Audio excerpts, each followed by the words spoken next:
திவிகா, தமிழக அமைச்சரவை கூட்டம் முதலமைச்சர் மு.க.ஸ்டாலின் தலைமையில் தற்போது தலைமைச் செயலகத்தில் நடைபெற்றுக் கொண்டிருக்கிறது. இந்த கூட்டத்தில் ஆணவ கொலைகளை தடுப்பதற்கான புதிய சட்டம், அதற்கான வரைவு திட்டம் உள்ளிட்டவை தொடர்பாகவும் பல்வேறு தொழில் நிறுவனங்கள் தமிழகத்தில் முதலீடு செய்வதற்கான புரிந்துணர்வு ஒப்பந்தங்கள் போடப்பட்ட நிலையில் தூத்துக்குடியில் நடைபெற்ற அந்த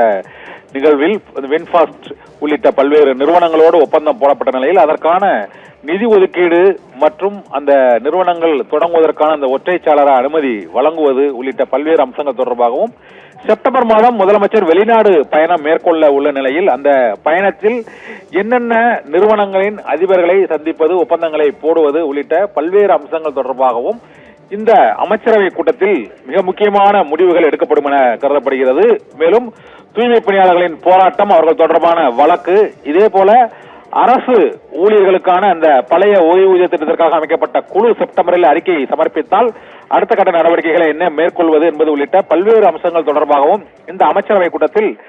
முக்கிய முடிவுகள் எடுக்கப்படும் என எதிர்பார்க்கப்படுகிறது. முதலமைச்சரின் வெளிநாடு பயணம், வெளிநாட்டு நிறுவனங்களின் முதலீடு, அதற்கான இடம் மற்றும் திட்டங்களை செயல்படுத்துவதற்கான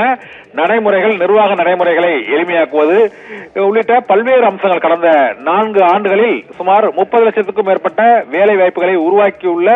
அந்த முன்னணி நிறுவனங்களின் விரிவாக்க பணிகளை மேற்கொள்வது தொடர்பாகவும் இன்று நடைபெறும் இந்த அமைச்சரவை கூட்டத்தில்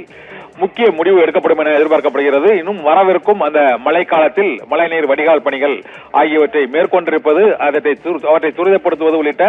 பல்வேறு அம்சங்கள் தொடர்பாகவும் இந்த தமிழக அமைச்சரவை கூட்டத்தில் நிலுவையில் உள்ள திட்டங்களை விரைவில் முடிப்பதற்கான,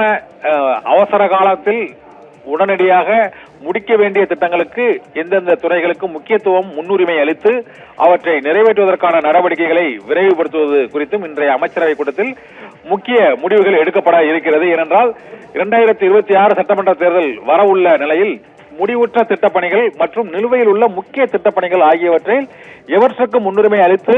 அவற்றை நிறைவேற்றுவதற்கான அந்த குறுகிய கால திட்டங்களை செயல்படுத்துவதற்கான அந்த சிறப்பு திட்ட செயலாக்கம் தொடர்பாகவும் இன்றைய கூட்டத்தில் மிக முக்கியமான முடிவுகள் எடுக்கப்படும் என எதிர்பார்க்கப்படுகிறது. இது தவிர தமிழகத்தில் தற்போது நடைபெற்று வரும் பல்வேறு கட்ட போராட்டங்கள், தூய்மை பணியாளர்கள் பிரச்சனை, அரசு ஊழியர்கள் பிரச்சனை, ஆணவ கொலை தொடர்பான கூட்டணி கட்சி தலைவர்களின் வலியுறுத்தல் உள்ளிட்ட பல்வேறு அம்சங்கள் தொடர்பாகவும் இன்றைய அமைச்சரவை கூட்டத்தில் விவாதிக்கப்பட்டு முக்கிய முடிவுகள் தீர்மானமாக நிறைவேற்றப்பட்டு இன்று மாலைக்குள் அறிவிக்கப்படும் என எதிர்பார்க்கப்படுகிறது. திவிகா.